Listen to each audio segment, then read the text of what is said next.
মুমূর্ষু ব্যক্তিকে যদি রক্ত দেন, আপনার এই রক্তের কারণে যদি কারো প্রাণ বেঁচে যায়, তাহলে আপনি কেমন যেন গোটা বিশ্বের সব মানুষের প্রাণ বাঁচিয়ে দিলেন। একজনকে বাঁচানো মানে সবাইকে বাঁচানো, একজনকে মারা মানে সবাইকে মারা।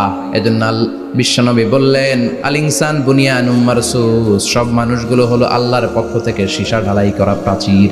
একজনকে নষ্ট করা মানে প্রাচীরটাকে ভেঙে দেয়া, ঠিক কিনা? তাহলে ঈমান আনতে হবে কার উপর? আর আল্লাহর সন্তুষ্টির জন্য সৎ কর্ম করতে হবে।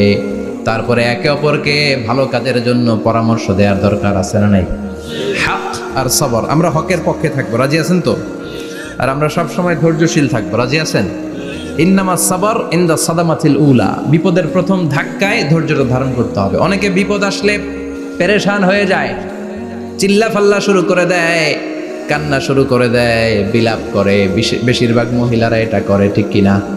বিষ্ণু বললেন, বিপদের প্রথম ধাক্কায় কেমন সবর করলে এটাই দেখার বিষয়। ইন্নামা সাবর ইনদা সাদামাতিল উলা, বিপদের প্রথম ধাক্কায় যে সবর ধরতে পারে সেই আসল সবুর, সেই আসল কি সবুর মানে ধৈর্য ধারণকারী। বিশ্বনবী দোয়া করতেন, আল্লাহ আপনি আমারে ধৈর্যশীল বানান।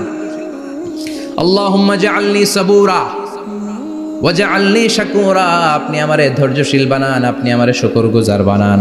ওয়াজআল ফি আইনি সাগীরা ওয়া ফি আয়ুনিন নাসি কাবীরা, আমার চোখে আপনি আমারে ছোট বানান, মানুষের চোখে আমারে আপনি বড় বানান। পড়েন আমিন। আর জোরে পড়েন আমিন।